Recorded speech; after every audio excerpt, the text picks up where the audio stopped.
What is the Rotary Dial Council? Welcome to Tea at Taxevity, where you get insights from insiders, our many clients and collaborators. I'm Pramod Sharma, your actuary at Taxevity Insurance.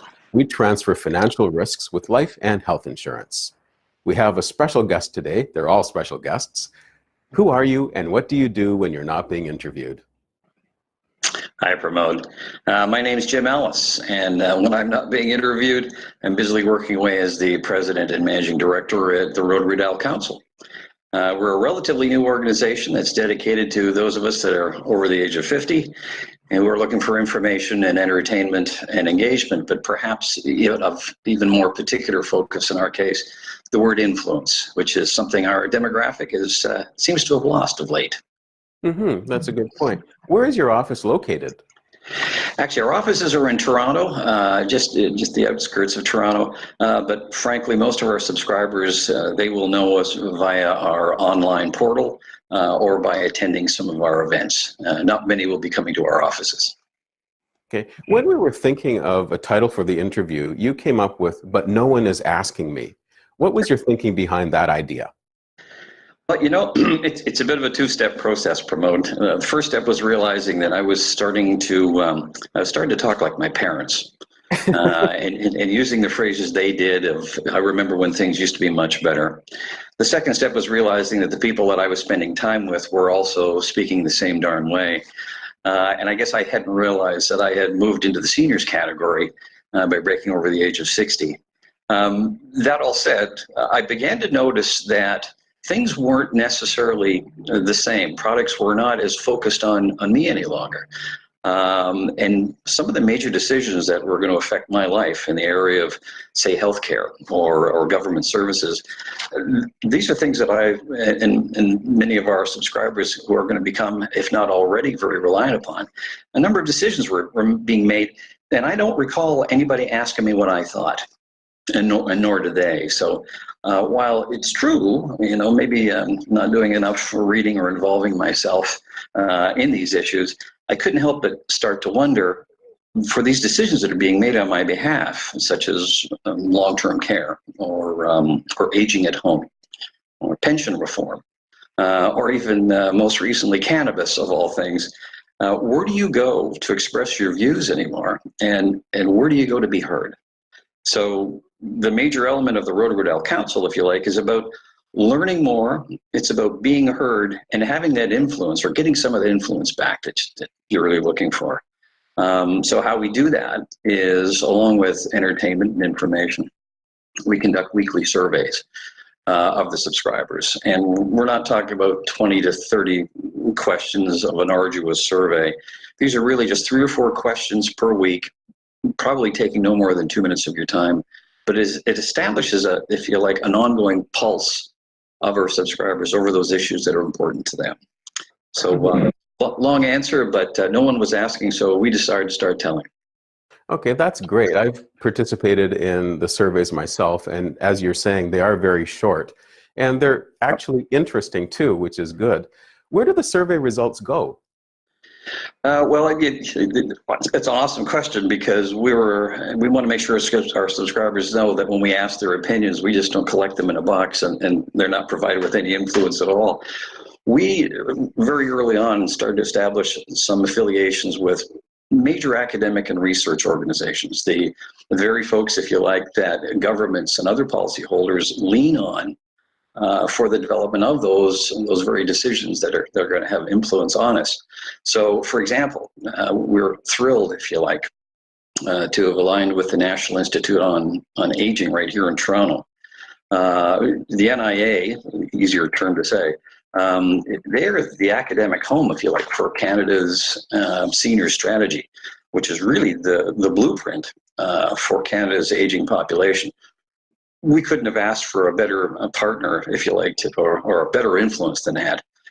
So the results of our subscribers go to them, as well as these other organizations, to give them that ongoing pulse that I talked about earlier, that gives them the thoughts and the opinions and the trends that are going on. Matter of fact, we'll even ask questions on their behalf. If they have a specific piece of research they're doing, we're thrilled to do that. So in the NIA's case, we couldn't have found a better affiliate in that they were looking for the pulse of the citizenry, of which we are, in the development of all the research and policies, almost as a level check of what they're about to suggest to government, that in fact is reflective. And we were looking for someone who was willing to listen to us. So literally, it was a score.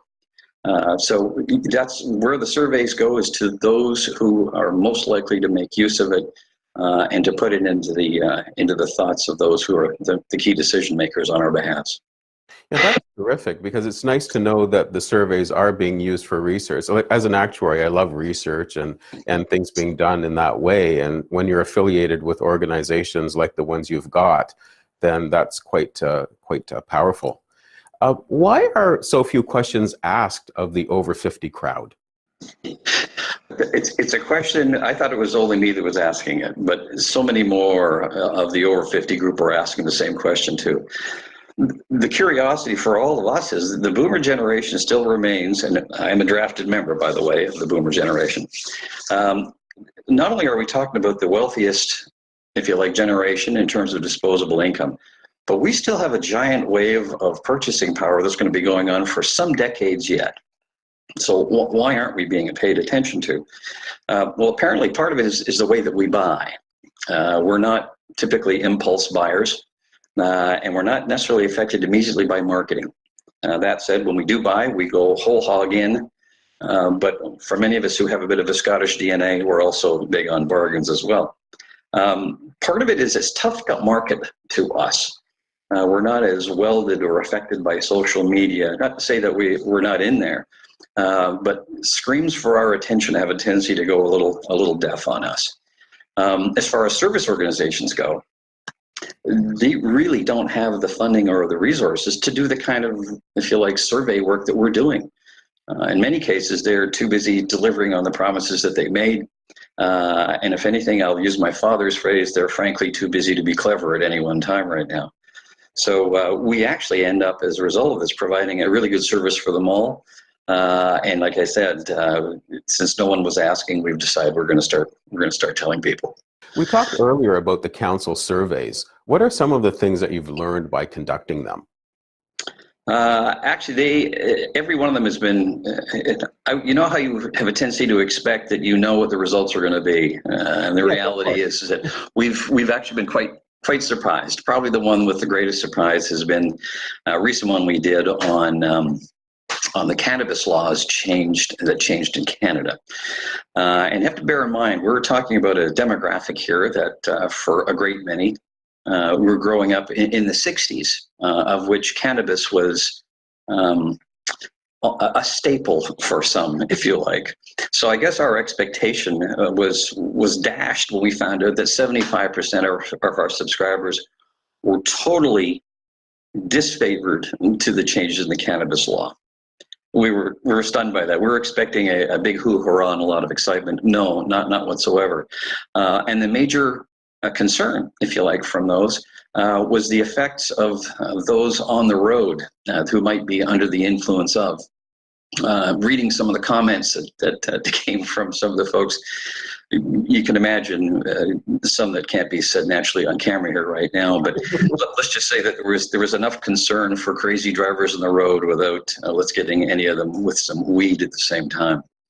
The second survey, and it actually looks as though it's going to turn, it already is a major issue for many, but probably the highest response we've had is on the impact of ageism, or if you like, discrimination based on age. Virtually everyone who submitted has been affected by it one way or another, predominantly in the workplace, either being denied promotions or in many cases being denied employment, period. So fascinating in that area, and more, if you like, in that group between the ages of 50 and 70. Those beyond 70, the ageism that they're tending to feel is in the area of retail. And sort of the way that they tend to get treated is either dismissed or patted on the head, as one nice lady said. So fascinating stuff, and exactly, if you like, what it is that we're looking for as we pass along to the academic world to say, listen, there's an awareness of not only just data, but perception and feeling as well. And hopefully they're going to find that as value and engage that in the recommendations for policies that they do. Let's hope that happens. What's your key message for the people watching? I'll tell you, it's not just my message, but it's one that's been around for a while. So I'm actually going to say it again. There are 14 million Canadians over the age of 50 right now. And a little more than half of those, around 9 million, are over the age of 65. That is a giant wave. By the way, and since we're all now living much longer, that means while on the planet, we're also a little more susceptible to disease and the need, bottom line, if you like, for healthcare. If the systems that need to support us, certainly, and they're wrestling with it, as you can imagine, as quickly as they can, the capacity to deal with this wave coming in their direction is terrifying for many. To many, if you like, governments, they are now wrestling with as many unique possible ideas that they can. All said, this wave is going to cause an effect, as you can imagine. So listen, if there's ever been a time where you'd like some influence over the decisions that are going to be made on your behalf, this is probably as good a time as any to become one of our council subscribers. And I became a council subscriber as soon as I could. When I heard about this group, it just seemed to be the right thing to be part of. And I really liked the name Rotary Dial Council. When I heard it, I had a pang of nostalgia, and I smiled and I thought, that's different. I want to be part of that. Well, I'm glad you brought that, because we've had some people scratch their heads over it. Where that name came from is, and I can speak on behalf of my demographic with great comfort, if you like, is we seem to really take offense to the words old, elder, senior, certainly over the hill, silver, you name them. So it was very difficult to come up with a name that would connote what we're all about. And it didn't take long for us to remember the telephone on the wall in the kitchen of being a rotary dialer. So it tells people who we are without describing them in too much particular. What's the best way for people to reach you? The best way to get a hold of us is actually come onto our website. You'll certainly www.rotarydialcouncil.com. Have a walk through there. If you'd like to talk to us, there's certainly a panel in there for you to send us comments and thoughts, and we'd love to hear from you. We really would. Thanks for being a guest, Jim. Absolute pleasure. Thanks for having me on, and best of luck to you folks at Taxevity. Thank you. That's the end of our episode. Thank you for watching.